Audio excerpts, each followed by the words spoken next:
as usual. So again, we'll get started in just a minute. Thanks.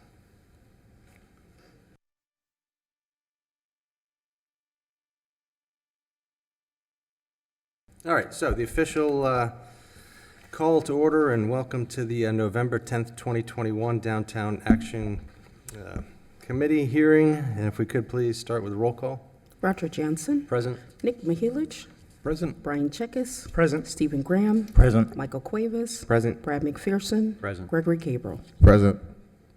All right, perfect. Thank you. Item 2, approval of minutes for the October 13th hearing. Does anyone have any comments or notations or a motion to approve? I'll make a motion to approve the minutes of the Okay. October 13 meeting. Okay, second? Second. Okay, all in favor, say aye. Aye. Aye, opposed? None. Minutes from October 13th approved.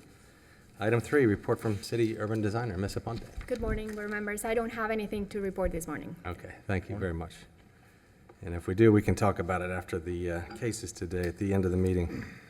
And I'll do the same. We'll go forward to item 5, declaration of ex parte communication. Does anyone have anything to declare for today's case? Brad? None? No. Stephen? No? No. I'll declare. You're going to be recused Yeah, I'll be anyway. recused. Nick? None? None? None? I had a call after, this is Roger Jansen, after last month's meeting from the development team, Ned Grace, a Zoom call again. They were just explaining their position on the project. It will not impede my ability to judge fairly today. So that's it for ex parte. Item 5, item 6. So public hearing portion, yep. So today we have one case, 2 cases, and we will, anyone that is going to be speaking today, kindly, there's some cards outside. If you could just fill out your name and address and pass it up to Hope here. We'll make sure you're heard. And when you do speak, just step up to one of the 2 microphones and state your name and address. And if you are going to speak, we need to get sworn in. Anyone that is going to present any opinions or testimony today, please stand and be sworn in.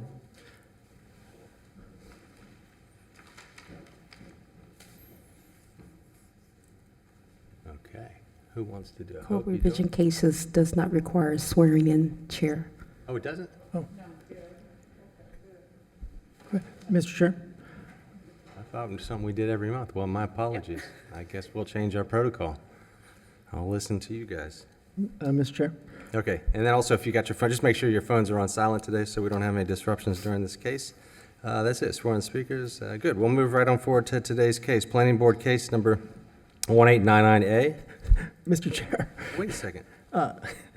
on the matter of Planning Board cases Oh, number yeah, sorry, you got it. 1899A and 1988B, I must recuse myself from discussion of and voting on these 2 cases.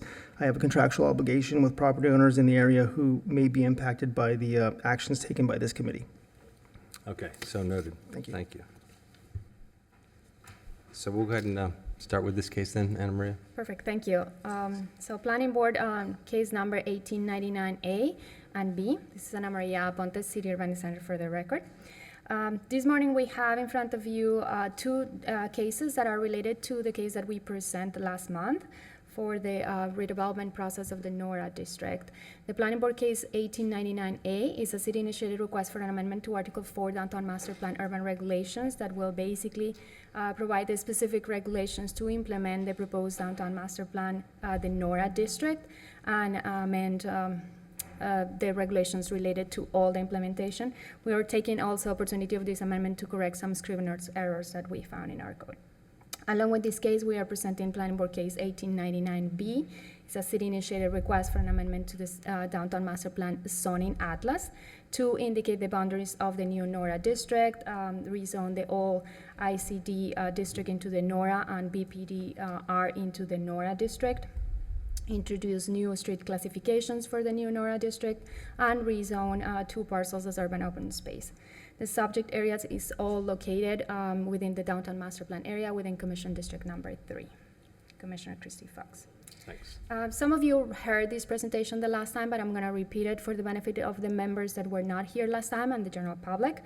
The reason why we are doing these proposed amendments is because, as you can see, the downtown has seen enormous redevelopment process in the last 15 years.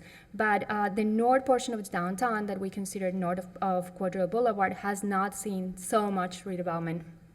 Only 2 projects have been developed in this area, It's limited investment along the Lofting Place project, that was an 8-story residential building, and also the construction of the new HSS facility on Palm Beach Lakes.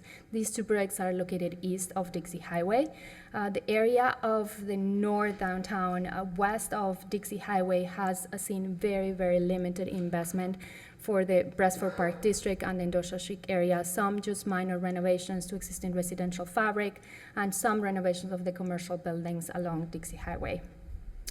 In 2009, when we did the Downtown Master Plan update, the Industrial Chic District, that is the majority of the area along North Railroad Avenue, and the north portion of north of 11th Street, was identified as industrial chic and identified as a district that was a transitional district where light industrial uses could coexist with new residential and commercial uses.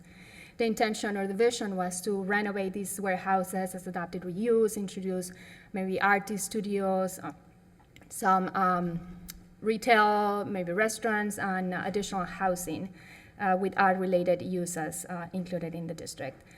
In reality, the vision has never materialized, and the structures are still vacant and underutilized, and storage or industrial uses still remain on that area. The neighborhood right now remains dormant. A large percentage of vacant parcels are within the neighborhood. Just an account of all the parcels, 38.6% of the neighborhood. And I'm talking about the neighborhood, it has the two districts, the Industrial Chic and the Brasford Park, but it includes the whole area between Palm Beach Lakes, Quadrille Boulevard, Dixie Highway, and the FEC. 38% of the parcels are vacant, and the industrial uses still occupy the warehouses on the west side of Railroad Avenue, despite their provisions in the code to provide for alternative uses. For the last several years, the city has definitely identified that this is an area that is prime for redevelopment. Nothing is happening, and there are some issues in terms of security under the bridge, and all those vacant lots definitely make it a good area to look and explore what else could be done to bring redevelopment to the area.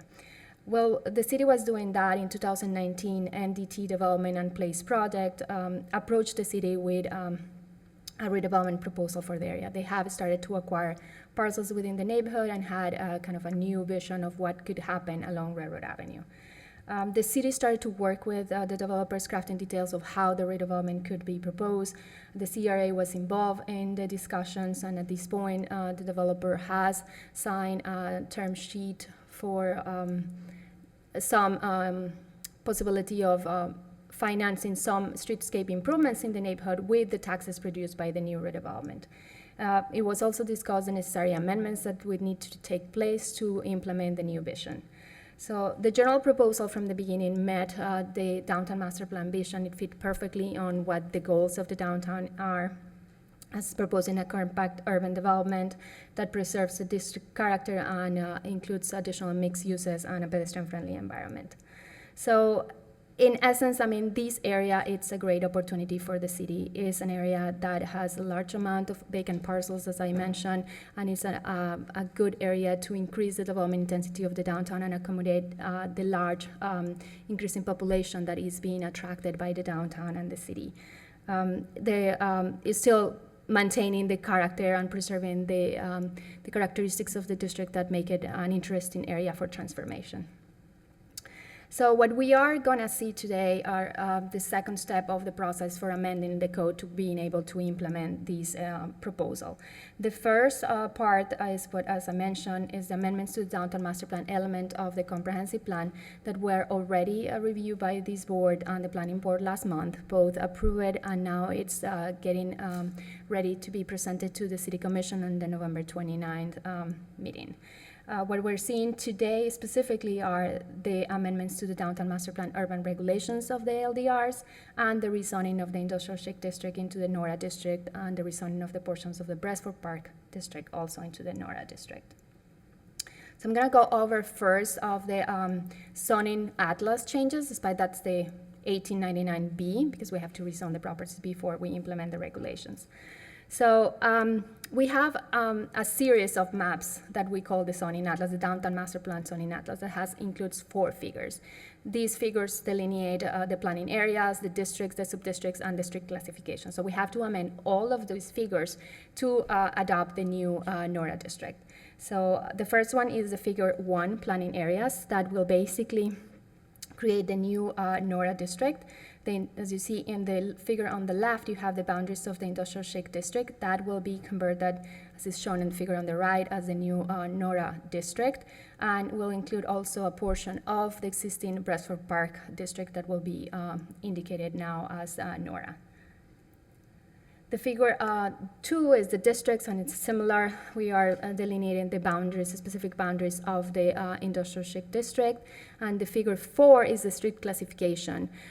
With the original proposal, or the original 2009 vision, streets like Railroad Avenue were classified as secondary streets. The new vision basically upgrades these and put a higher priority in terms of pedestrian activity in these streets, so we need to reclassify them and make them pedestrian streets so we can kind of create regulation that is consistent with that new vision. One of those is reclassifying Railroad Avenue, North Railroad Avenue as a primary street. 7th Street will also be reclassified as a primary street, the same as 11.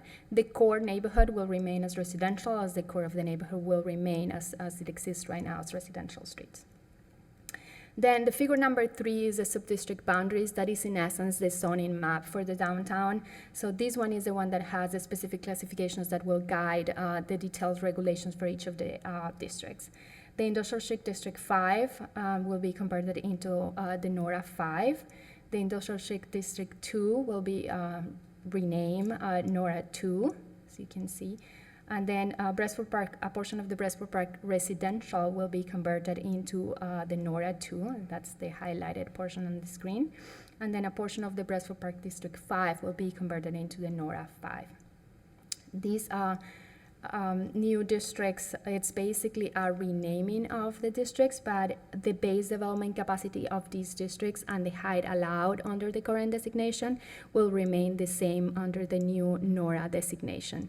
So in addition to that, as part of the amendments, that is the zoning atlas amendment, the amendments to those 4 figures. Now we're gonna go to the proposed amendments to the urban regulations, the downtown master urban regulations.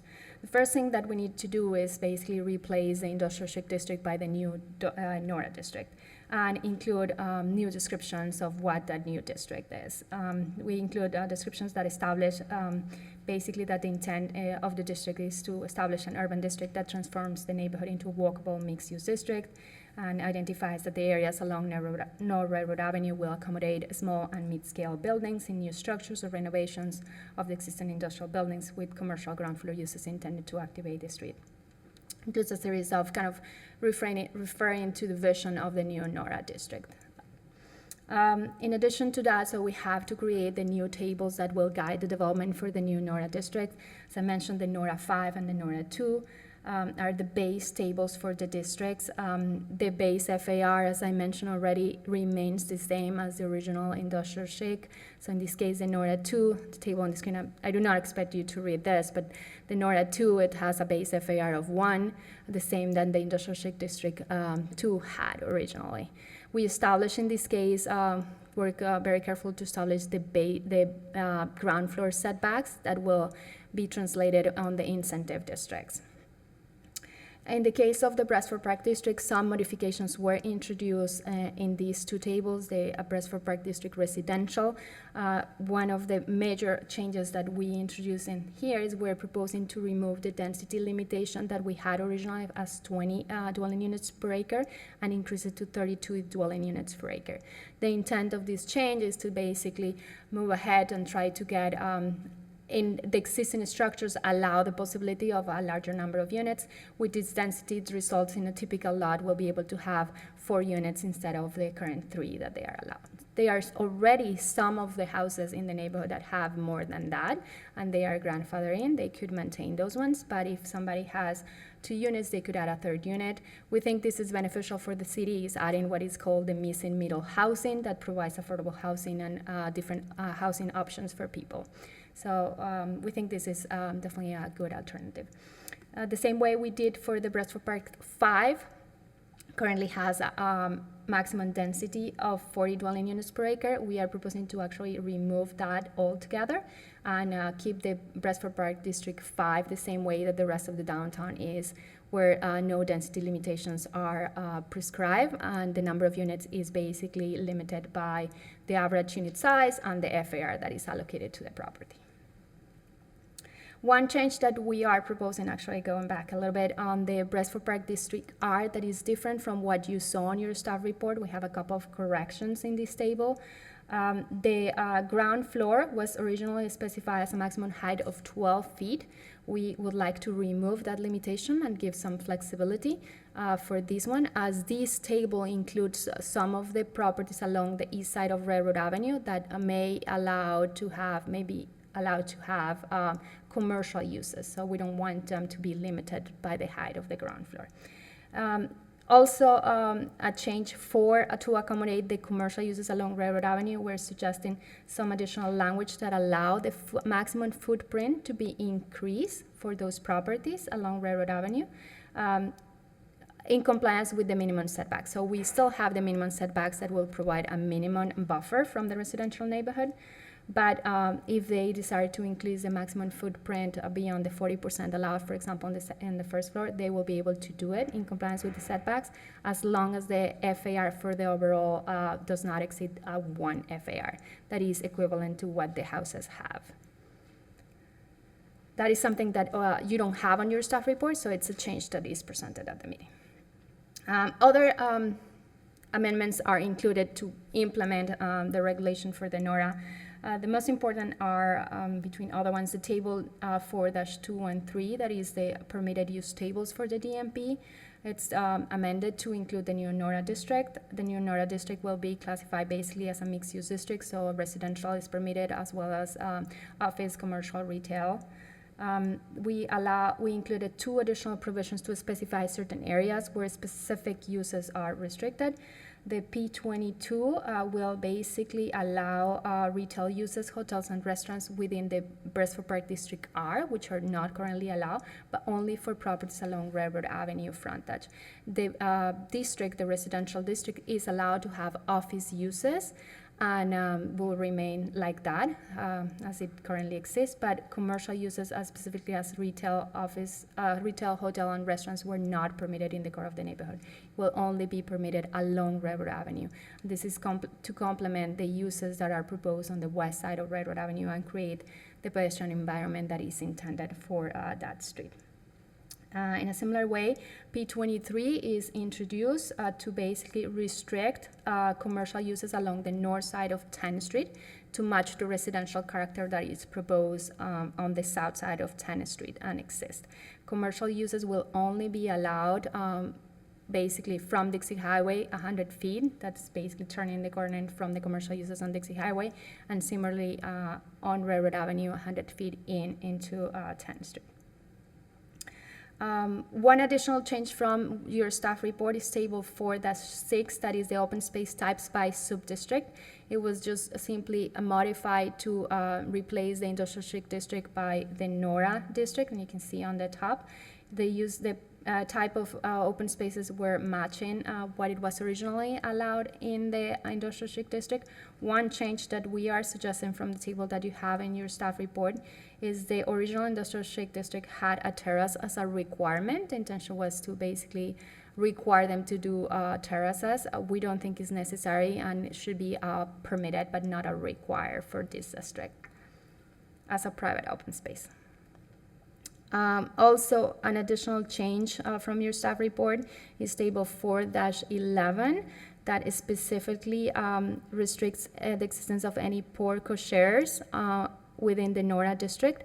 We're suggesting at this point to modify it and actually allow porco shares type A and B within the NORA district, but only on the secondary streets, that is Madeira Court, just in case it is necessary for any future development. Maybe if a hotel comes in, maybe they will need that. So just to allow certain flexibility, but it will not be allowed under primary streets. Then in terms of the major changes that come with the proposed are the changes to the TDR program. And the first one are the changes to the TDR receiving sites. So through the TDR program is the way we're utilizing to allow additional development capacity in the district. As I say, the base development capacity will remain, and the increased development will be achieved through the transfer of TDRs. And the table on the screen shows the increase on the development capacity for each of the districts. So we have the three areas designated as NORA 2 to 8, NORA 2 to 15, NORA 2 to 20 on the north end, and the NORA 5 to 10 on the south end. Those will be allow additional development capacity and height according with the table. So for example, if we take the NORA 2 to 8, the base FAR for the portion that is within, that was originally within the Brestford Park is 1, and then the properties along Dixie Highway that now are NORA 5 had a base FAR of 2.75. So that entire area will be allowed to increase the FAR to a maximum of 3.8, and the same in height from 2 or 5 to 8 stories, and similar in each of the districts. So the figure 435 will be amended to identify each of these areas, and then corresponding building requirement tables for the incentives will be crafted also. One thing that is important is the incentives were developed based on the concept that we explained the last time, where the transition is smooth from the low scale residential core into the higher buildings along the edges of the neighborhood, like with the tallest buildings being located along Palm Beach Lakes Boulevard, next to the bridge that is already a tall structure. So this is an example of how the tables were created. I know we discussed the last time how the transition was important, so we put a lot of effort on crafting the detailed regulations for each of the districts in terms of how the setbacks were crafted and the conditional setbacks were delineated. So this is a section that was created for the new proposal for 10th Street, where you have on the right side of your screen, you have the existing residential neighborhood where will remain with a maximum height of 40 feet allowed. And then the building on in the image on your screen on the left side, you have the proposed 8-story building. So in this case, the ground floors were created to, for example, put 23 feet minimum setback from the back of curb, and residential uses will be required to have an additional 7 foot of like walk-up garden. The residential uses will be required on the portion facing the residential on the south side. These will result in approximately 30 feet setback from the back of the curb, and that will be allowed to have a 3-story building. And then beyond that, a step back is required of 40 feet. So the intention is that the higher portion of the building does not overpower the lowest scale of the residential neighborhood. So we work very intensely to try to craft these tables the best way possible to allow the future redevelopment, but do not negatively impact the lowest scale of the neighborhood. Similar exercises were done with the higher buildings on the north side of 11th Street. The sections were crafted with setbacks or step backs in upper levels to kind of lower the scale towards the neighborhood. In addition to that, some changes have been or are proposed for the structure of the TDR sending site. And this is a big change that we are introducing. I will say this was a very creative exercise of how to handle the development capacity of the district and contain it in itself. So in this case, we are proposing 3 new strategies of how to transfer development capacity within the district. We're calling this new basically a sending site area, is the Nora Brestford Park District Special Sending Site Area. So with these 3 categories I'm going to explain in a second, TDRs can be transferred, but only within this area. They cannot be transferred outside the downtown. So we created 3 different categories. The first one is what we are calling the Nora Brestford Park Legacy Structure Sending Site. That will be basically any structures located within these boundaries that capture the core of the neighborhood and the Railroad Avenue frontage, which is where we wanted to preserve the character of the neighborhood. So in this case, the existing buildings that exist in there, or the existing buildings, can be renovated and transfer its unused development capacity to other receiving sites within the district. Also, we are allowing new buildings that are built on vacant sites within this core, as long as they are built in compliance with meeting the character and intent of the district, they could transfer their unused development capacity within the district. This is something that is not done anywhere else in the downtown. It's a very particular new strategy that we are implementing for the Nora district. And so first I probably have to explain what is the legacy structure. So we have to define a new parameters for the legacy structure, which is basically a building that contributes to the general character of the particular district, but is not currently designated as a historic structure. So these are two examples, like this building on the right. The owner of this building, they do not need to go specifically to get a historic designation. Just by maintaining the structure as it is, they can transfer their unused development capacity. And the same with the industrial area. So these warehouses that have some character that it's added to the district, if the renovations are completed and the warehouses are rehabilitated, they can then transfer their unused development capacity to another site within the district. And the goal of this, we work with the Historic Preservation Division, was to kind of entice people within this district to maintain the existing structures, renovate them, or even build new ones maintaining the scale. So they are not going to be able to increase the development capacity, but they can build new structures, maintaining the character and intent of the district, and still take advantage of the TDR program. Two other strategies were implemented because the size of this project and how it is conceived is going to be a phased project. So we are suggesting or proposing two additional means of transfer development capacity within the district. The first one is what we're calling the NORA Temporary Public Open Space Sending Site. That will basically allow vacant sites within the district to be improved or temporarily improved as public open spaces. And the owner of that property could transfer their development capacity to another receiving site within the district while the time comes for developing the site. And at that point, they will have to bring back the development capacity. We included some minimum requirements for that temporary public open space. They'll have to provide a minimum tree canopy and vegetated area, minimum seating, and comply with ADA requirements. These spaces could have pop-up retail, food trucks, and activities to basically activate the space on a temporary basis, but still being able to take advantage of the TDR incentive. This is a picture of what was actually implemented at the now finished and complete Heart and Soul Park. While they were doing through all the process of redesigning the park and crafting the whole strategy for that area, the park was cleaned up.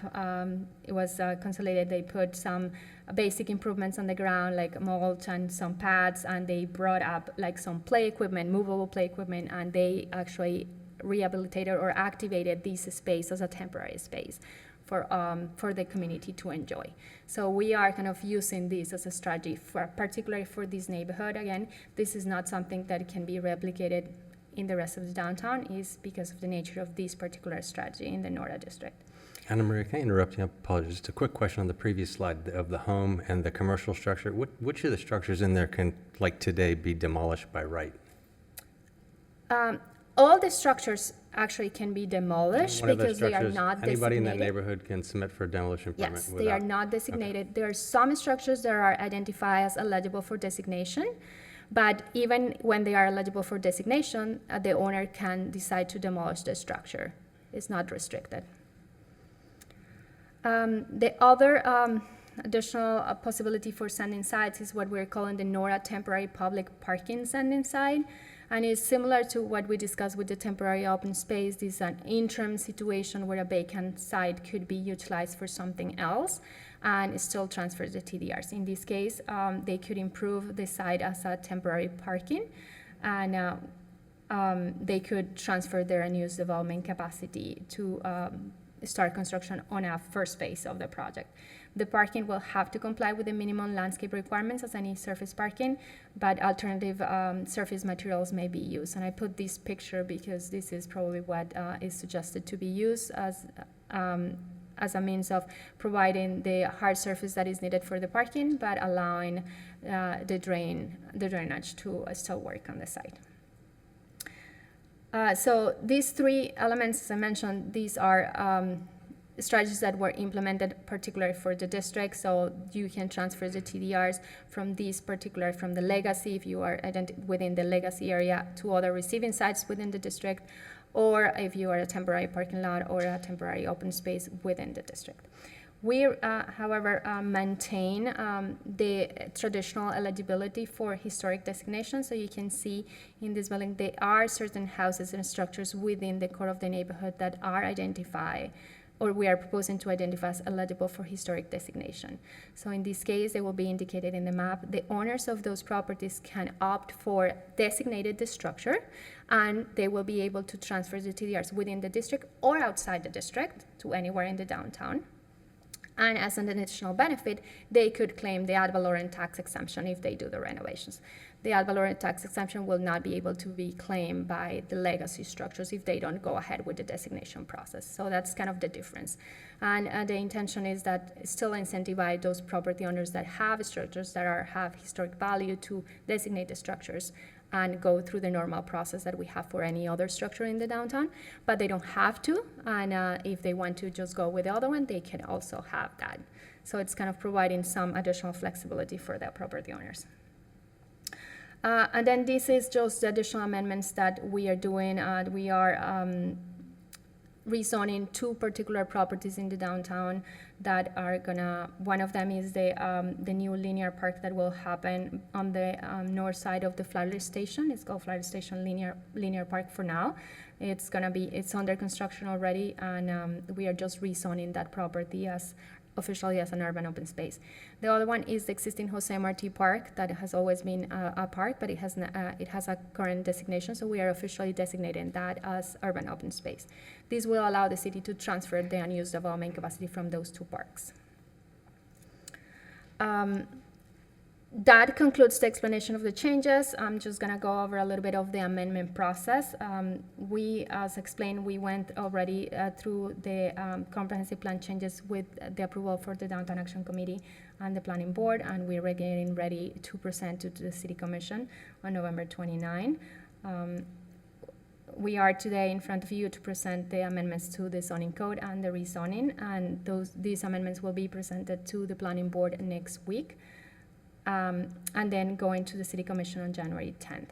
The intention is after we receive the comments from the DEO, recommending, we hope, approval for the proposed changes to the comp plan, the three amendments will go together to the City Commission on second reading on February 7th.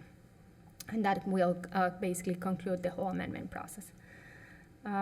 In terms of community input, we conducted a City Commission work session on January 1st this year, and we have an initial community meeting on September 16, 2020. And then a new meeting was conducted on September 30 this year, where we got over 20 participants with positive general feedback.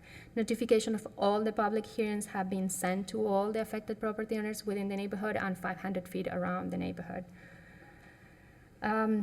Based on that, staff recommends approval for Planning Board 1899A and 1899B based on the findings and data and analysis presented in this staff report, and based on the finding that the amendment complies with all of the amendment standards found in Section 9432 of the Zoning and Land Development Regulations. I know Joe First from Praise Project is here, and he would like to say some words before concluding the presentation. Okay.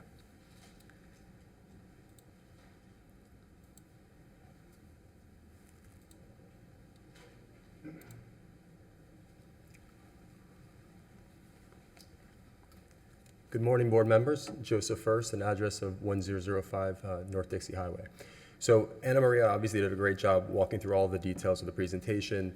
I'm going to be quite brief today, much different than the last time that I was up here in front of you. Just to give you an overview of really what is taking place here from a macro perspective and the positive impact that this is going to have on downtown West Palm Beach. So there are essentially three parts to this project. There's the renovation and adaptive reuse of the industrial buildings along North Road Avenue. Those buildings right now are primarily vacant with a couple of industrial users that are in place.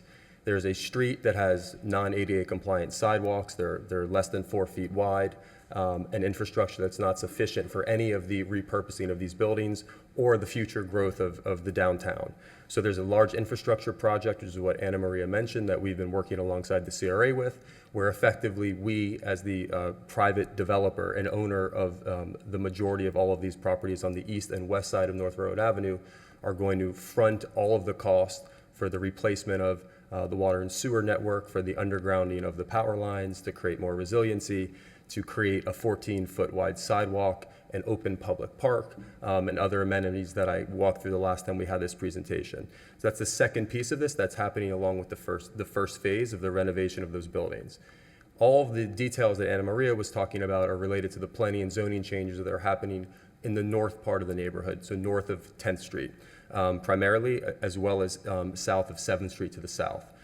And basically, what we're working on is creating a framework to allow for much-needed housing opportunities, much-needed development within the downtown, and doing it in an area that has primarily vacant parcels. So north of 10th Street, west of Madeira, which we'll go into more detail in a moment here, there are 51 parcels. We, as the development team, own 50 of those. Of those parcels, 37, I believe, are vacant. There's 7 or 8 abandoned structures and just a couple of structures that have individuals living within them. So this is a very unique opportunity to repurpose and revitalize a portion of the downtown that is primarily vacant, which is very peculiar, of course, in a downtown in a growing market like West Palm Beach. Just to talk a little bit about the contextual kind of reality of where we are. So we are sort of right in the middle of downtown and on the way to Northwood. We're within walking distance to the Brightline station. And we have the hospital district to our northeast. So what's interesting about where we are is you have 30-story towers just south of us on our southern border at Quadrille. And then you have significant scale and intensity on our northeastern quadrant in front of us, which would be the hospital district, and we lie right in the middle. So basically, the whole intent of the gradual transitional zoning that the city has come up with for this is to start to match those scales and really preserve the character and the small rise scale in the center of the neighborhood, which we'll see in an upcoming slide. These are some of the existing conditions that exist north of 10th Street in the primarily vacant areas. There's a bridge that I'm sure you all know, Palm Beach Lakes Bridge, which has a lot of slum, blight, and crime, unfortunately, that sits beneath it. The image that you see in the top right, that's an image of the block between 10th and 11th Street. So this is where we start the transition for the higher scale. That site is just under 6 acres. There are less than 4 structures on that entire almost 6-acre site. And so this is obviously an area that's prime for redevelopment. This is some of the existing conditions to help really demonstrate how great the character and scale is of in the core of the neighborhood. So in the image to the left, you can see 10th Street, which is the dividing area between the vacant parcels and the homes. The beauty of what the city has concocted here is the ability to create economic incentive for all of the high character and low-rise buildings in the center of this neighborhood to be able to sell or transfer their unused FAR to the receiving sites in the north. So basically what that does is it allows the scale not only to remain, but also to create economic opportunity for those individuals to transfer their unused FAR elsewhere. When you look at the left side of that image, you see all of the existing warehouse buildings. Much different than I think most people would come in and want to see.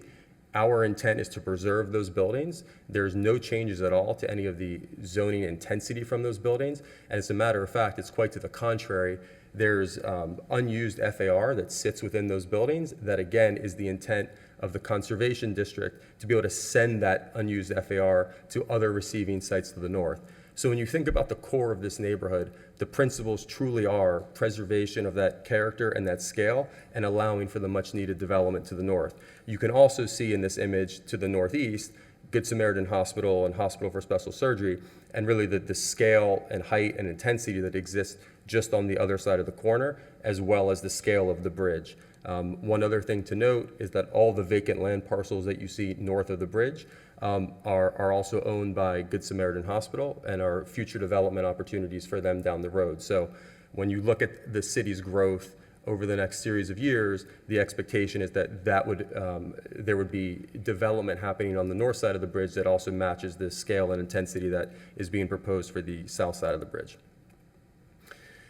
In short, there are 4 principles here. It's number 1, to revitalize an underutilized part of downtown, to convert industrial relics into contemporary community assets, to create new commercial offerings and enhance public space, and provide diverse housing to support the growth of downtown West Palm Beach. When we speak about convert, this is this amazing core of the neighborhood that we found, again, primarily unutilized with some industrial users. And in terms of our plans, and I know most of you have seen these before, it's to make this a walkable, pedestrian-focused main street. And the beauty of this is that as part of our plans that we're working on for the infrastructure and streetscape improvements, we're actually building a linear park along the east side of North Railroad Avenue. That's a park on privately owned property. So the beauty of this district is this isn't just a district that you have to come and be a consumer and, you know, buy goods from these stores or businesses or restaurants to have an experience. This is actually a place that you can come free of charge, you know, be within the public realm and the open space and have a great experience. In terms of creating, we believe there's a tremendous opportunity, given the growth of this market, to have differentiated commercial offerings here. There are obviously great commercial spaces throughout the downtown, but this is an opportunity to really have high character buildings that have great history to them and really offer a different kind of vibe, a different kind of aesthetic, and a different type of program than you see in other offerings within the downtown. Again, provide. To me, this is the biggest factor and feature of this program that I think is candidly the most important for the sustained growth of this market. The way that this works, and Anna Maria obviously gave all the details, but I just want to speak a little bit higher level about this, is that we have a very low base FAR through this entire neighborhood. So all of these parcels that are north of 10th Street primarily have a 1 times FAR to them, which means that in terms of our portfolio, we have about 10 acres of land that we own and control on the north side of 10th Street.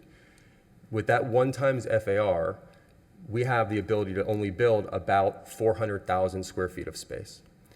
The proposed rezoning through the incentive program would allow the ability to have about 1.7 million square feet of development through these parcels, which means that we would have to transfer in, through the incentive program, over 1 million square feet, candidly 1,000,003 square feet, to realize this program over the next many years.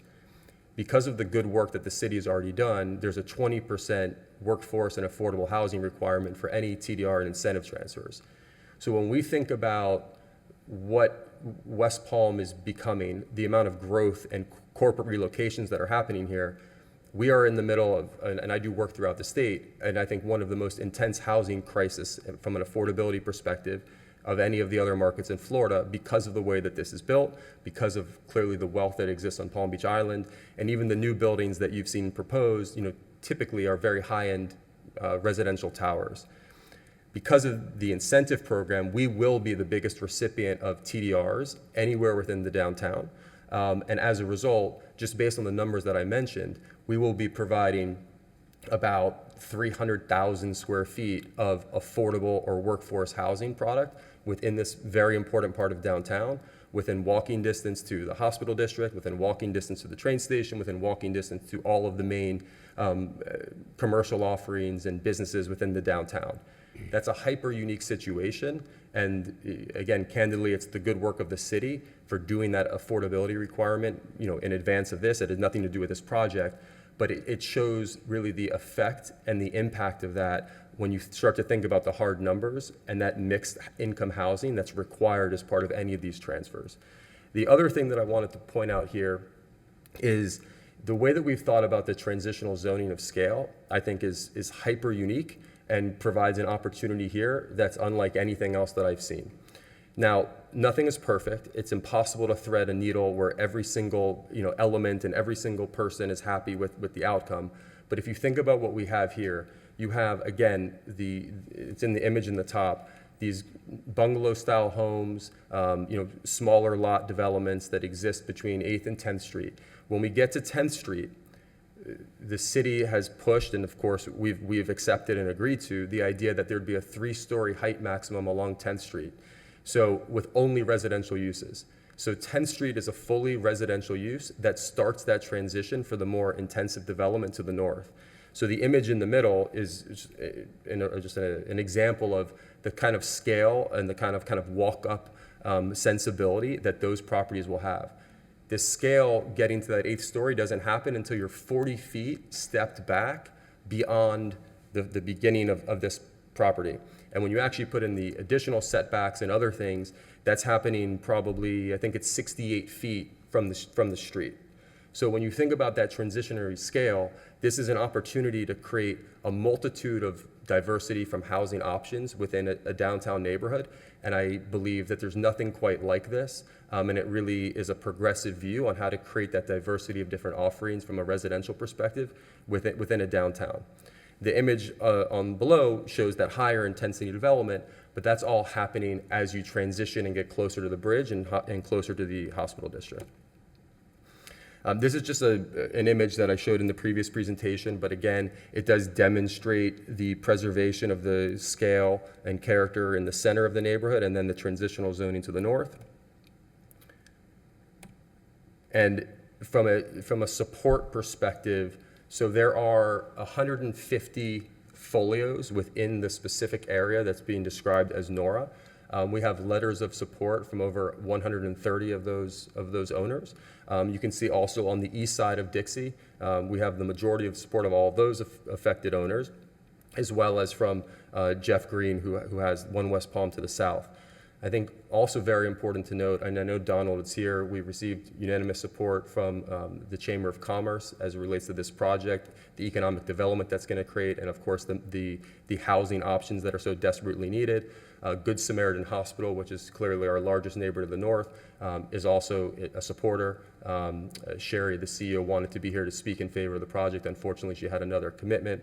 And then, the folks from Northwood who have been very engaged in this, they think that this is the missing piece for the successes that they've been hoping to achieve further to the north, because again, when you're coming from the downtown, there's quite a gap in vibrancy and connectivity, and this project really bridges that gap to create more connectivity. So that's the presentation I have for today. Obviously, we're here to answer any questions that you may have, so thank you very much. Good. Thank you, Joseph. Very good. Anna Maria, is there any more from the staff side on the presentation? Does that conclude your presentation? That concludes our presentation, yes. It does. Okay, thank you. Can I ask you just two quick questions relative to your presentation? Can you go back to the legacy structure? Have buildings already been designated as compliant with that definition, or is that in process? Excuse me, can you repeat? No, the legacy portion for the structures along railroad between the tracks. Have there buildings that have already been designated that are compliant with that program, or when will that occur? Designated in terms of historic designation? No, to comply with the legacy Yes. definition. Historic, Frederick Midner, the historic preservation planner, has been involved in this whole process. And actually, if you look at in your packet, hold on, let me see where Is it in there? I may have missed it.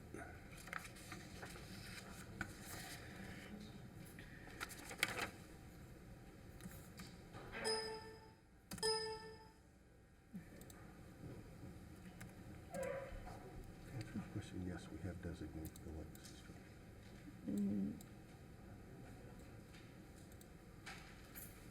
structure. If you look at in your packet, in the list of the properties that are eligible for designation, you can find the list that includes all the properties within the neighborhood, and actually the properties within Railroad Avenue are listed on page number 30 of your packet. Okay. It's on table 4-41, page number 30 of the attachment 1. So it's the second set of pages. It has listed the structures that are identified along Railroad Avenue that have some historic value that is significant and could be, if they decide to do so, they could be designated as a historic. They're not indicated on the figure, but they are listed on the table for 41. So those are the structures that have significant importance that can be renovated. They will qualify as legacy, but as I mentioned, legacy could even mean a new structure that is built with the defining features and characteristics of the district. Could qualify to transfer the TDRs, basically. Okay. But again, going back to the new zoning designation to be a 5, if one of these structures is demolished and built to the 5 stories? Yes. Yeah. Only to the 5 stories, yes. Yeah. Okay. And do those require TDRs to get to the 5? No, that's the base zoning. Okay. All right. Thanks. Does anyone have any questions of staff to clarify any of our discussion about this going forward that would help inform anything before we go forward to public comment? Go ahead. Yeah.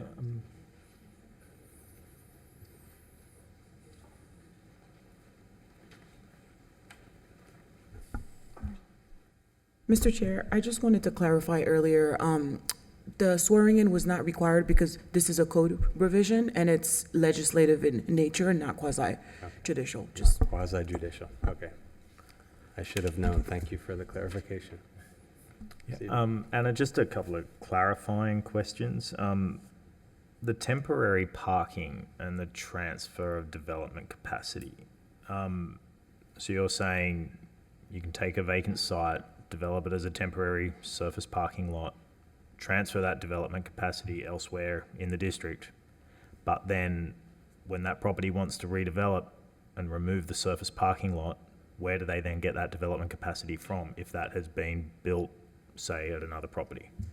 They will have to acquire it from other historic properties Okay. throughout downtown. Yeah, So alright, they will have it's to through basically the- bring through it back. Basically through a TDR process themselves? Yes, exactly. Okay, all right, thank you. And the reality is like the base FAR is just one. Yeah. So it's a very little amount. Yeah. They will, anyway, and when they are ready to develop one of the high rises, they will have to purchase a substantial amount of TDRs to bring back. So they will have to now bring basically the entire square footage if they have use and transfer it to another site.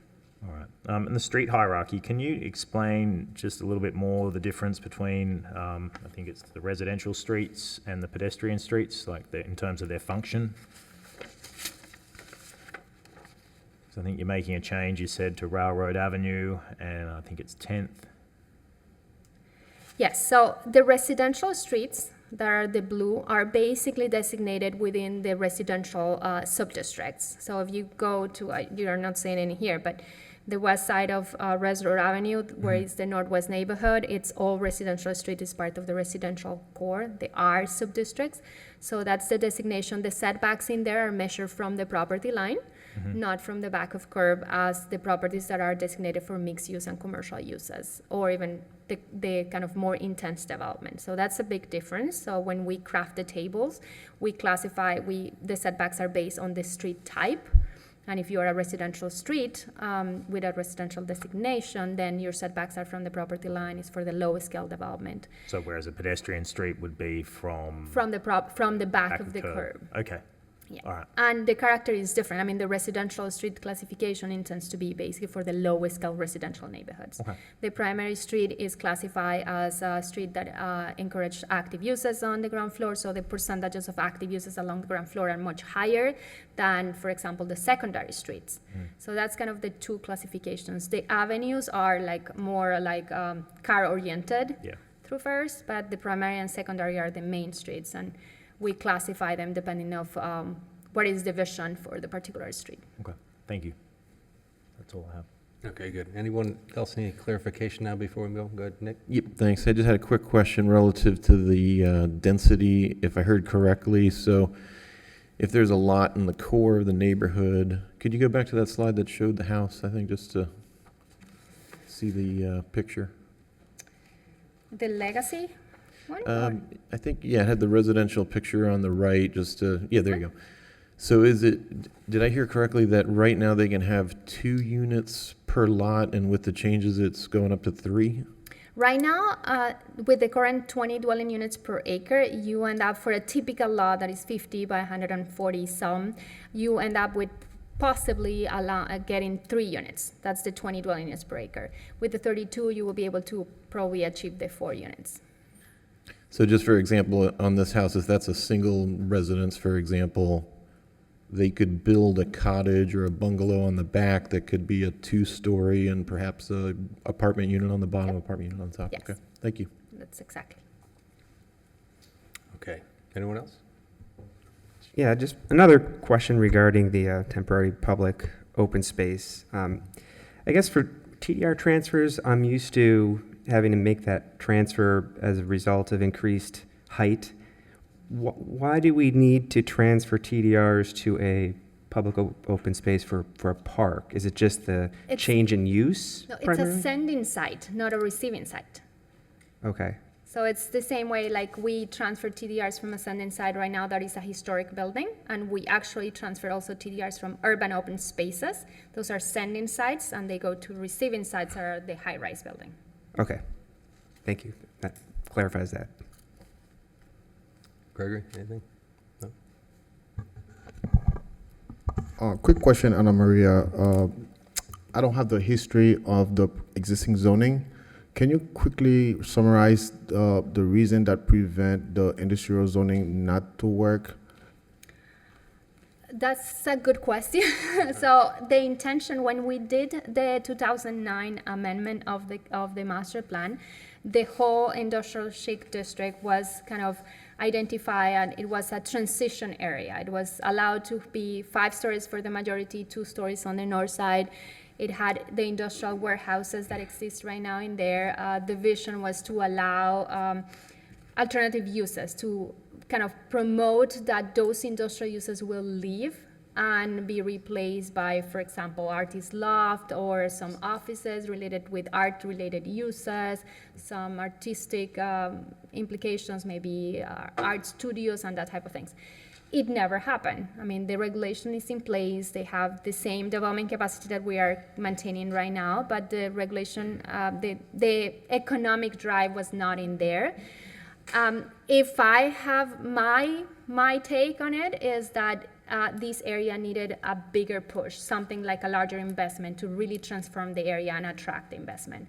Like one particular owner trying to change one property, it was not difficult. It was like they could not see the revenue that they needed to do that. That's why the structures along Railroad Avenue remain right now industrial. Some of them were converted into storage. Some of them are vacant, so nothing has really happened. Okay. The last question is, Nora 8, what's the maximum height for that? For which one? Nora 8, 2 to 8? Yes, the Nora 8 will be permitted 8 stories. From the base 2, they will be allowed to increase to 8 stories. Okay.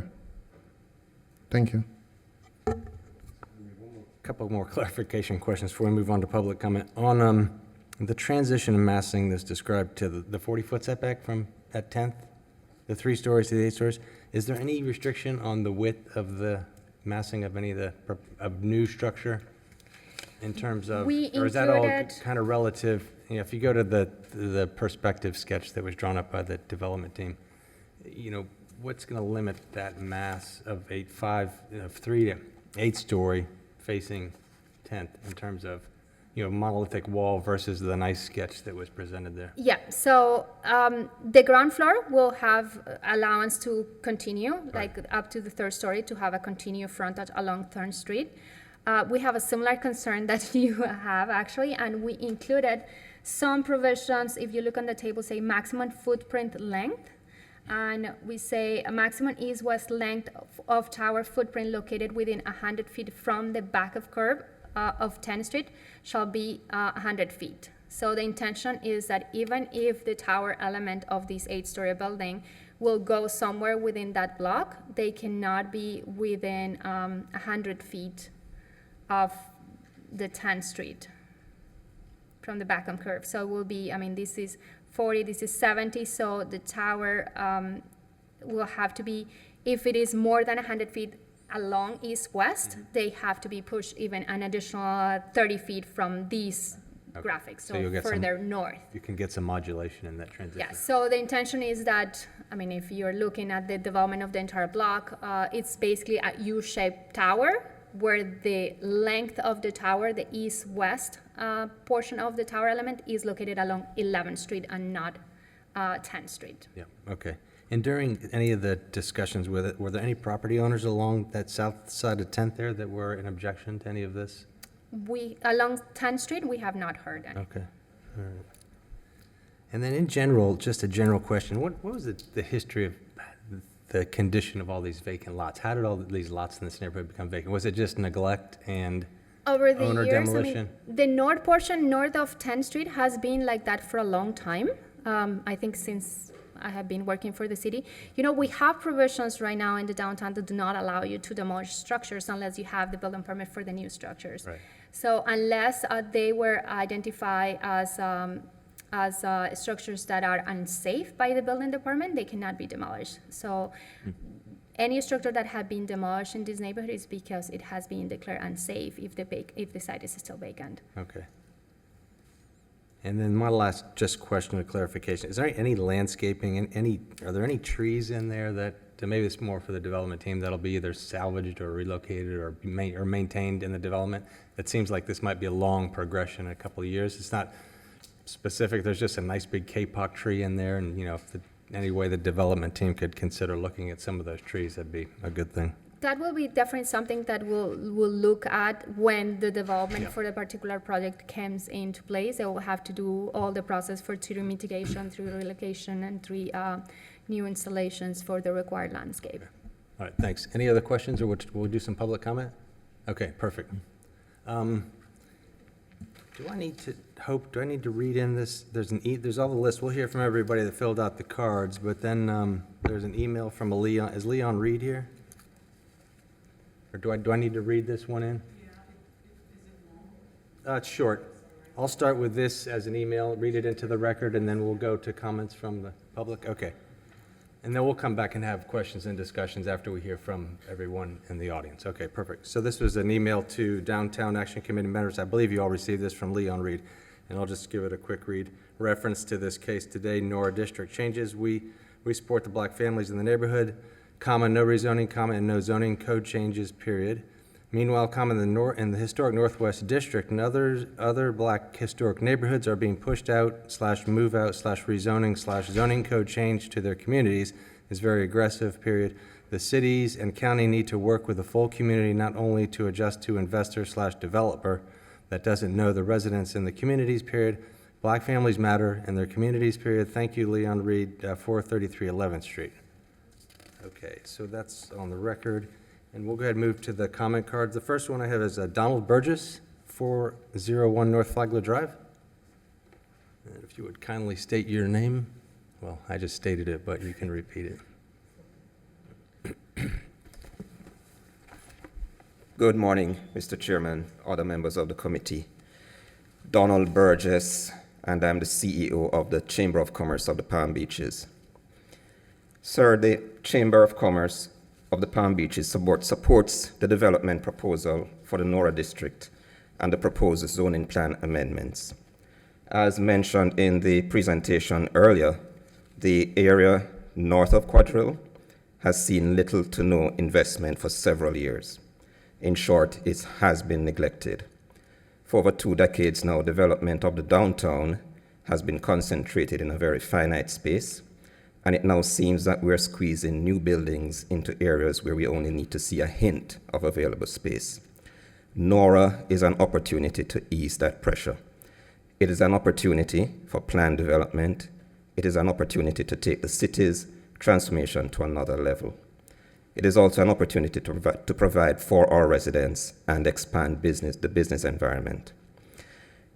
On behalf of the Chamber of Commerce, I urge you to approve the proposed zoning plan amendments for Nora District. Thank you. Okay, thank you, Donald. Next up, Kimberly Weston, 701 South Mangonia Circle Court. Kimberly, are you here? Thanks.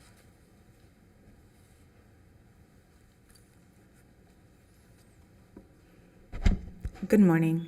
My name is Kimberly Weston. I have the pleasure of speaking for 2 different vantage points in terms of the development of Nora and how I believe it will be beneficial.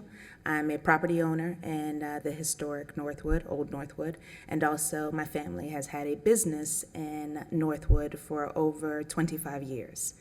One of the things that we have learned between discussions with our business neighbors is that the missing element has been the walk-through traffic. Being in Northwood, the lack of residential foot traffic that comes through has served as very detrimental to a lot of our neighbors. We are one of the few businesses that have been able to sustain over the last 2.5 decades, And our belief is having a neighboring community such as Nora that will bring both retail, residents, and all of those things will increase the foot traffic. There will be great benefit to us. So we are in support of the development, and thank you for your time. Thank you. Appreciate your time. Okay, next up, Mr. William Holland, 520 17th Street. William, oh, there you are.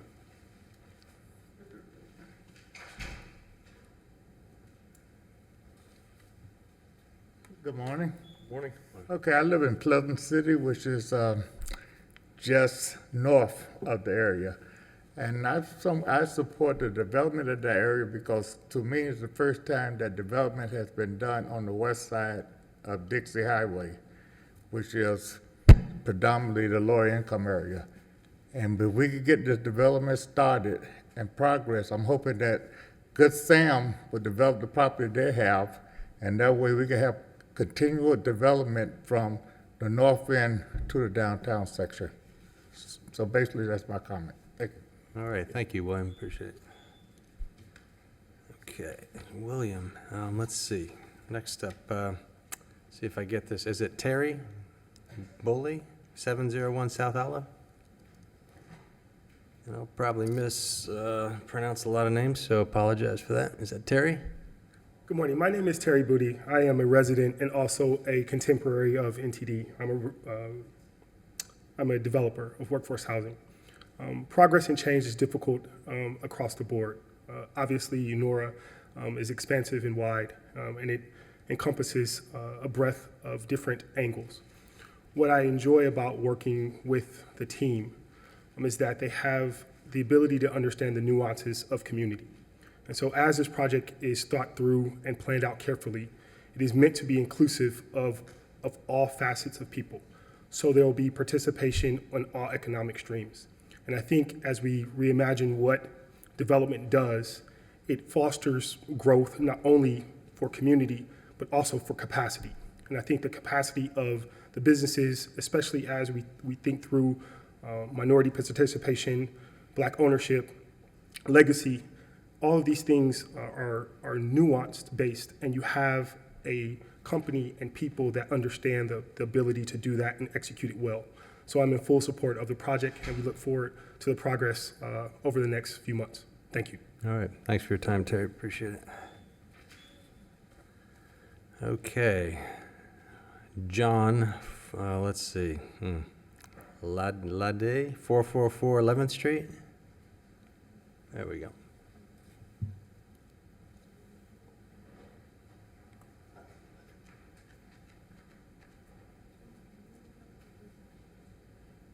Good morning, Chair. Good morning. Did I get that right? John, how do you Ladies? pronounce your last name? Yes, my name is, let me take this off. Amesh Jadu Nandan. Okay, Jen, thank you. I purchased property off 11th Street about over 10 years ago. The addresses are 444 and 448 11th Street. And I support this project. And here's why. When I purchased these properties, most of the lots on 11th Street were vacant properties, probably about 5 or 6 houses. Now the area, especially under the bridge, the Palm Beach Lakes Boulevard overpass, always have vagrant conducting illegal drug trade, garbage dumping, illegal garbage dumping, among prostitution, among other crimes. Susan, who is here, and I met with, and Anna could remember about 10 years ago, the mayor at that time was Louis Franco. And we looked at the area east of Dixie Highway, which had a combination of businesses and private homes. And we thought if we were able to change the zoning similar to what's on the east side, that we'll have some owners interested in improving on their properties. And unfortunately, after a decade, it is still the same way. It hasn't changed. So I look at what the Nora project is proposing, and I like what they're doing. I think it is the best thing for the area, and I fully support the team. Okay. Thank you. All right, thanks for taking your time to show up today. Okay. Next, Susan, Stechnij, 411 8th Street. There we go. Hi, Susan Steckney, 411 8th Street. Location, 411 8th Street is exactly a half a mile from the Mandel Library, which is address 411 Clematis. So if you look at a half a mile north, you find an area that's undeveloped. You look half a mile south, and you find City Place and a gazillion wonderful places to visit and to live. So the location is a terrific location to have development because it's half a mile from Clematis. This is a chance to have a comprehensive development.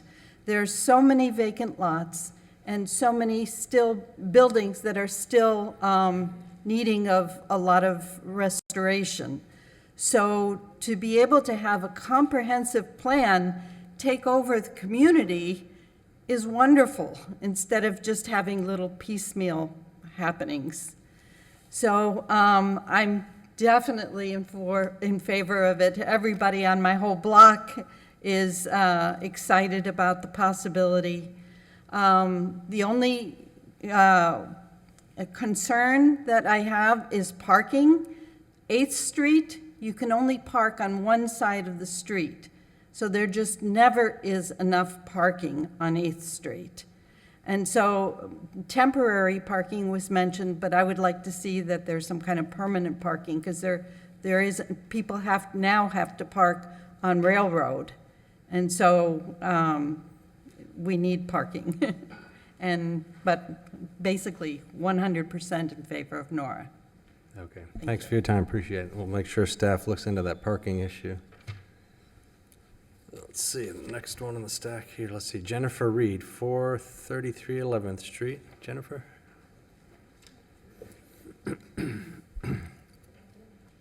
Hi. Hi.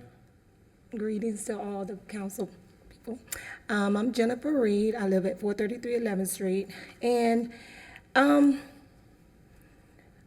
with this project, my concern is when the Nora, I don't know what this is, BPDR, Nora 2, moving from 2 to 3 structures to 20 structures so fast, that's what I have a problem with. And I live right there on 11th Street.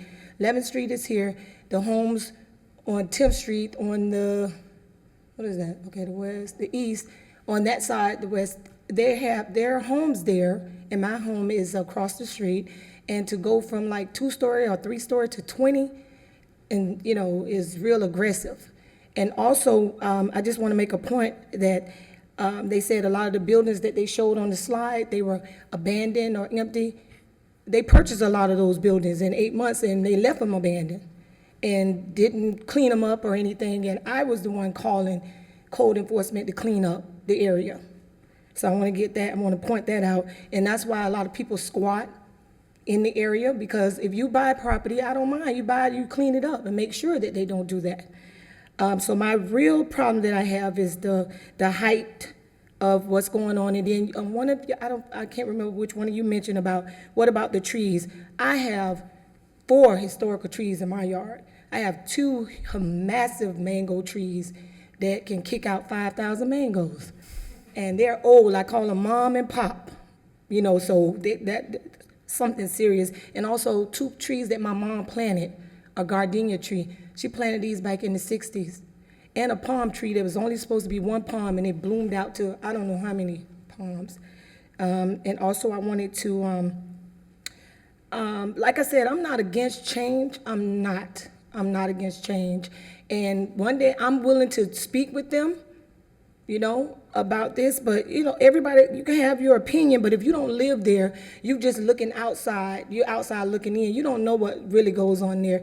And in between, it's a gap between City Place, and then it comes our area, and then it's Pleasant City. So it's still, they're African-American communities. So we just, want to make sure that everyone is treated fairly, and then look at the options. Everything looked beautiful up there. Everything looked, I was like, woo, that looks good. But then I think about, if you how fast is this gonna happen? What's gonna happen to my home and my area where I live at? And so that's the thing. I'm opposed of the height issue, so quick, because what about like the bridge? They were saying past the bridge. I don't even think the bridge 20 stories, So those are my concerns that I have about this rezoning. I thank you for your time, appreciate it. Thank you very much. Good points, Jennifer, thank you. I think staff is working out an effort with a massing transition, so it's not so abrupt. So you'll go from 3 stories and then a big setback before you get to 8 stories. And I think the 20 story is the far northwest corner adjacent to the bridge, but maybe they can expound on that a little bit more if they let them. Maybe we can come back to the whole tree issue. Thank you, Jennifer.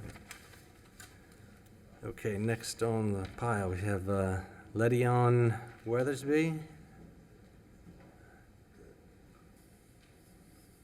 Ledion, can I trouble you for your address, please, so I can put it on the I want to clean that off a little bit. That's okay. You 430. can have good morning, everyone. Good morning. You just spoke to my sister, that was my baby sister, Jennifer. I sat back and listened to things, and I made sure I prayed this morning before I came, because I was very angry. And I have to have God to deal with me, because it seemed like my mom bought this property many, many years ago, and it's paid for. And it seemed like every time someone, I don't like to play the race card, but every time in the Black community, you're getting pushed out, moved over, tossed around, or redirected. And for the people that came just recently, purchased these properties, you don't know nothing about the history of it. You don't know who's in there. And then the city said they talked to some of the people, but I think the whole community, the city of West Palm, need to know exactly what's going on, because some of those people could have bought some properties over there and made it affordable. Once the people get out of there, it's not going to be affordable. People can say that. I'm a retiree. I retired 35 years, on a job. And I look back, I'm being retired 5 years now. I worked 35 years. When I go back, I'm gonna slow it down a little bit, but I look back and I see a lot of things, and people are saying this and this and this and this. Y'all just bought into it. And if you would see how beautiful and vibrant it was, and then on top of that, you wanna put the buildings over there, and the people come across the bridge to come to work, they ain't gonna know what's going on, because nobody's telling them. If we're a city of West Palm, let the whole city know what's going on, because somehow someone's getting left out. And then across Dixie, it's okay for them because they got mansions, they got this and this and this. And then they said, north of the bridge, that Good Samaritan owns it. Yes, but except one house they do not own, and it's a lady, a minority owns that, and she's there. And she's a beautiful little lady. I never met her in my life. I just met her a couple of weeks ago. But my thing is that people can say whatever they want to say, but until you're in it and you know the history of it, you'll never understand. But I continue to pray, and I believe that everyone needs to look at it a little better than what it is. Take a tour and see. And it is vibrant. Yes, it's got a lot of things going on. But my sister, like she said, she calls all the time and reports it. And they say, oh, this and that. But then you got the ARC across the way. You got Palm Beach Institute, was the drug rehab, all in the area. So if it's that bad, why do you have these other places right there across Dixie? And that's all I have to say. Have a great day, everybody. Okay, thanks for your time. Appreciate it, Ledion. Next is Pam Batis, 1212 Madeira Court.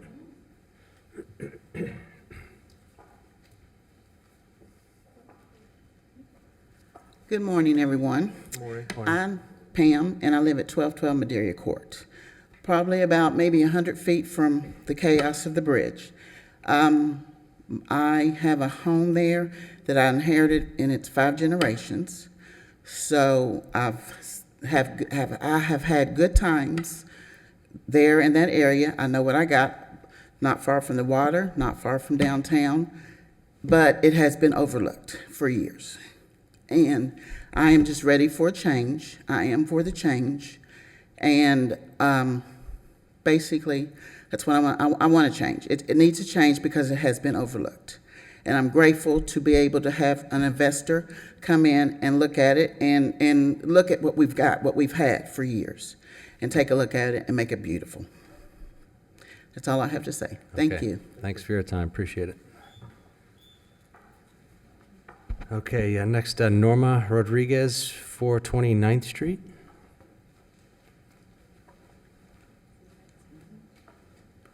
Good morning. I am here representing my parents. They're from 429th Street. We actually were a lovely little home in the corner, right under the first one to what they're looking to make. We're all in with the change. This is the first property my family has owned in the United States. So we're very proud. We grew up there over 25 years.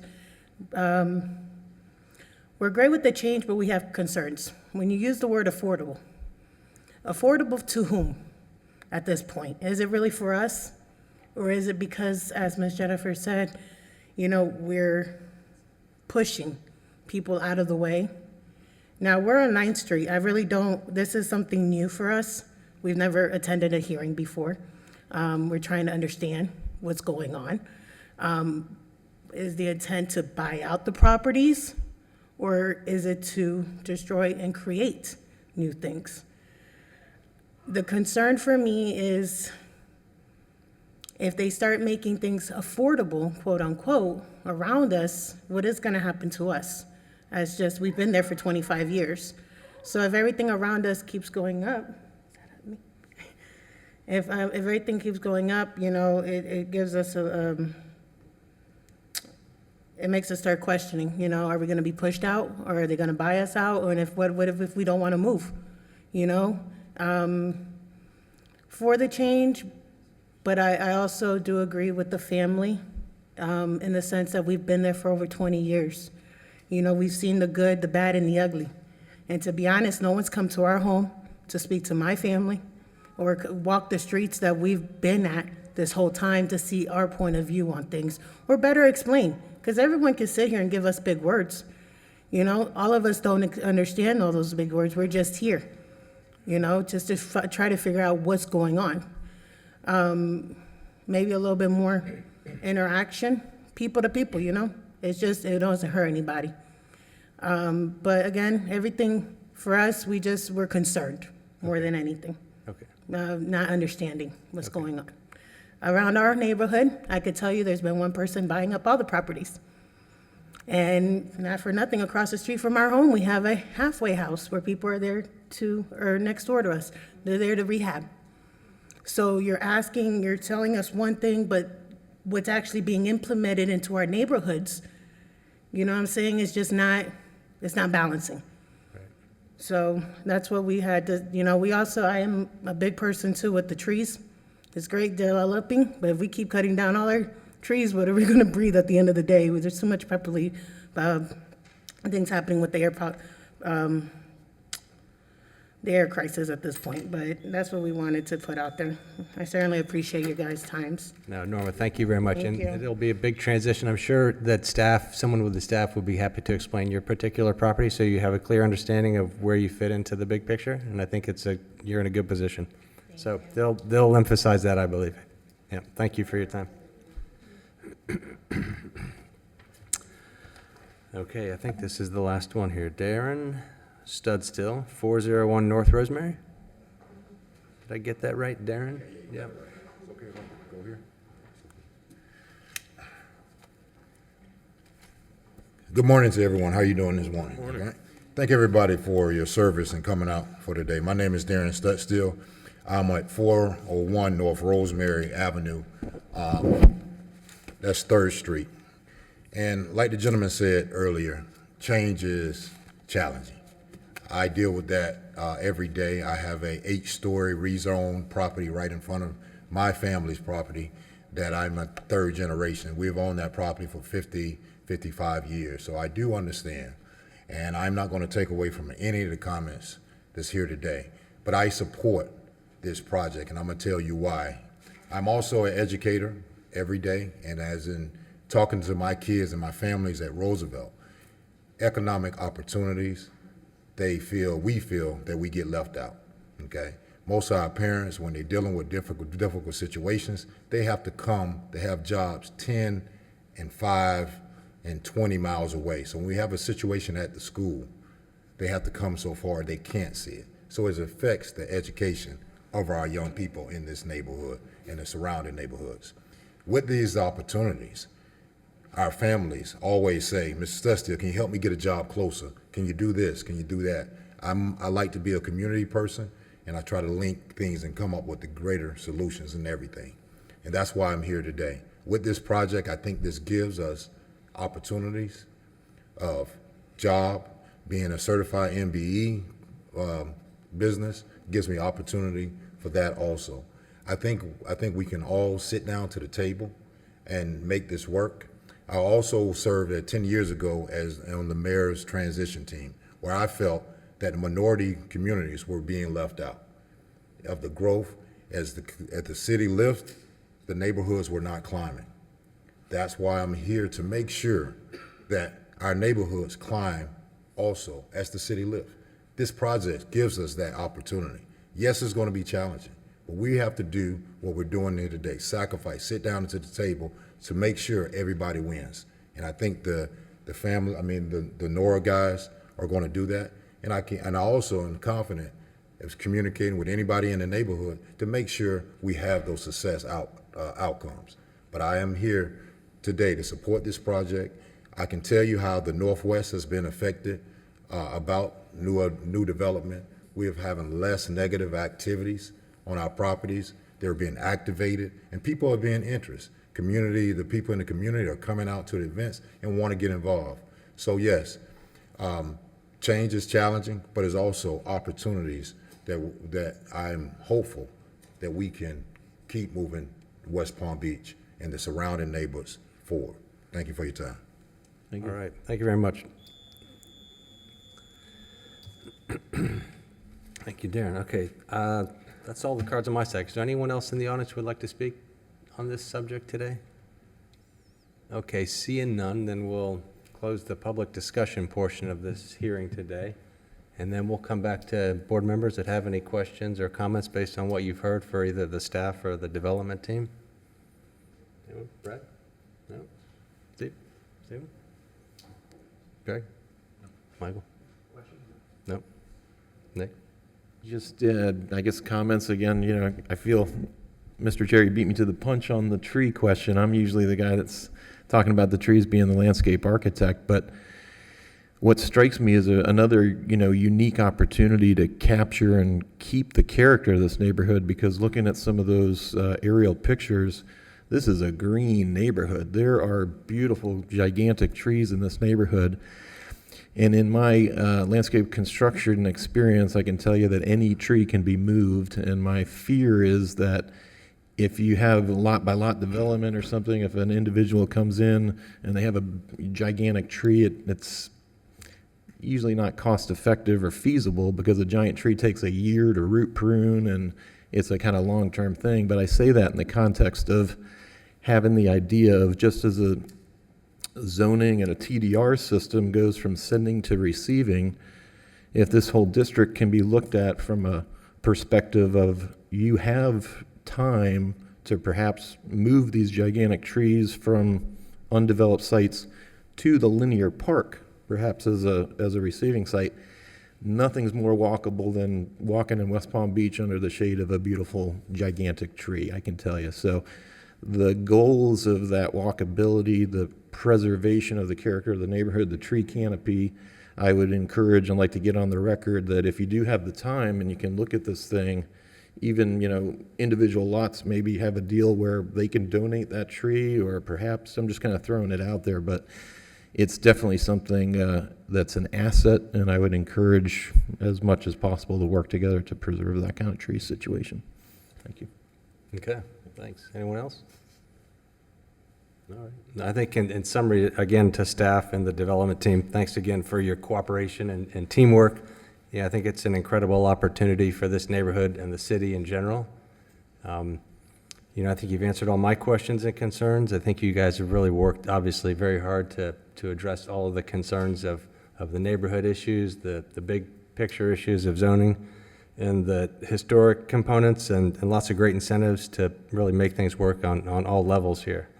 I did express some concerns about the residential components of this project, and I think, again, this is a very unique situation where we've already lost a lot of that fabric there, and I think what will take place of the historic fabric will be, a tremendous benefit for all.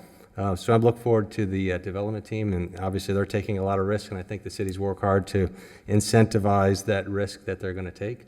So I'm in full support of this project, and really, sounds good.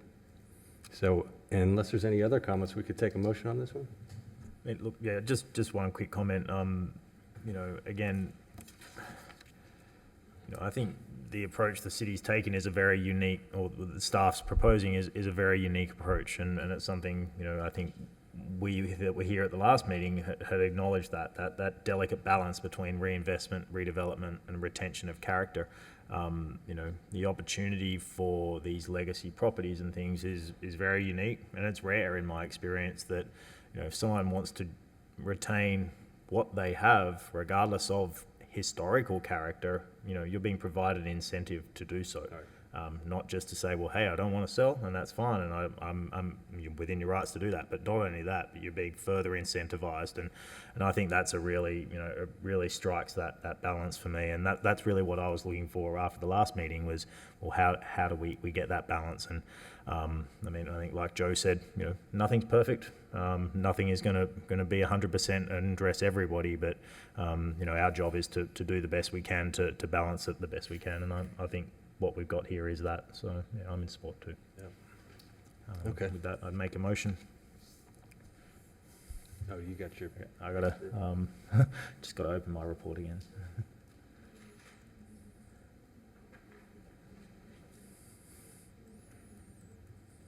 Make a motion to approve Planning Board case number 1899A, subject to the recommendations in the staff report. Okay, so motion? Second. Second. Any addition, anything you wanted to add in, Nick, about landscape, or maybe the development team would, any comment on the commentary for landscape issues, trees?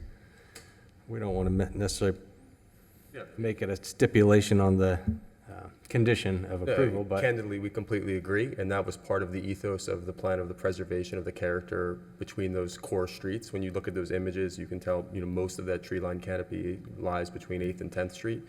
And we think that, again, in terms of the public realm, the public benefit that provides, obviously we want to take advantage of that from a character perspective, not just from structures, but also as it relates to trees. So another thing, I appreciate all the commentary, but please remember and please note that all of the projects that are going to come through are going to have their own site plan approvals, their own set of plans. We're strictly working on a zoning and entitlement framework that allows those next steps to occur. So just wanted to make that statement so that it's clear. Perfect. Thank you. Yep, thanks. Okay. Just one other real quick comment too, just kind of thinking ideally if, into the future, development happens, the core of that neighborhood, the vacant lots, is there any understanding of ownership of those, or, is it like some tied up in foreign investment, or is it when market pressures happen that perhaps all those vacant lots in the neighborhood would be developed with character houses that basically fulfill the neighborhood or fill all the lots up? Right, so in the core of the neighborhood that's being preserved where the legacy district effectively sits, most of those lots are built out, and there are a handful of owners that own the majority of those properties. So that's a unique situation that we have there. As it relates to the parcels north of 10th Street, of course, we have a lot of steps to get through here, including, most importantly, this entitlement process that we're working through. But we will, definitely advance our first set of ground-up projects on 10th Street, assuming that all goes according to plan. And we're planning to do that as it relates to basically going south to north. So the lower scale product first, and then kind of, building into the north side. For Miss Reed and her family, again, the one parcel that we do not own north of 11th Street, 433 11th Street. I've mentioned this before, but again, this is just an entitlement framework. There is no development or construction of any 15 or 20-story building happening anytime in the immediate near future. There's a lot of steps for us to get through to even start to think of that as a reality. So in terms of, your comfort and, your immediate surroundings, don't think for a second that something's happening tomorrow that's going to directly change that or alter that. to the negative. And so, we'll continue obviously to work with Ms. Reed and her family on the best outcome for her as relates to our project as well. But again, the timing of this it's a phased development and will take, significant years to be fully realized. Thank you. Okay. So we got a motion, we got a second, I believe? Second? I think we had a motion and a second, okay. All in favor, say aye. Aye. Aye, opposed? Aye. All right. Do we need to do separate ones or are those combined? Okay, and then for the second one, do you want to do? Yeah, make a motion to approve Planning Board case number 1899B based on the findings and data analysis presented in the staff report and based on the findings that the amendment meets the requirements of Chapter 163 Florida statutes and it is consistent with other elements of the city's comprehensive plan. Okay, motion, there's a second? Second? Second, any discussion? Okay, all in favor, say aye. Aye. Aye, opposed? None? Okay. Carries. Good luck with all your next steps. Thank you, everyone. Okay, that's it for today's cases. Does anyone have any unfinished business? No? Any new business? I just had a real minor comment. Speaking of shade and walkability, one thing I noticed is on Clematis Street, the overhang for the pedestrian walk there. I guess it's maybe a maintenance thing, but it kind of struck me. You know that translucent glass that you walk under For as the you library? approach the building? It's like got big patches of dirt and leaves, and it just seems really I kind will of... pass your concern. Oh, you mean Definitely. right here at the front of the That's- library? Right in front of the Yeah, library. right, yeah. Yep, city-owned nasty. property. We'll take Thank care you. of it. Call code enforcement. Yes. You get cited. All right, does anyone have anything else? Nope? Okay, good. We'll adjourn today's meeting. Thanks, Thank you Senator. very much. Thank you. Thank you.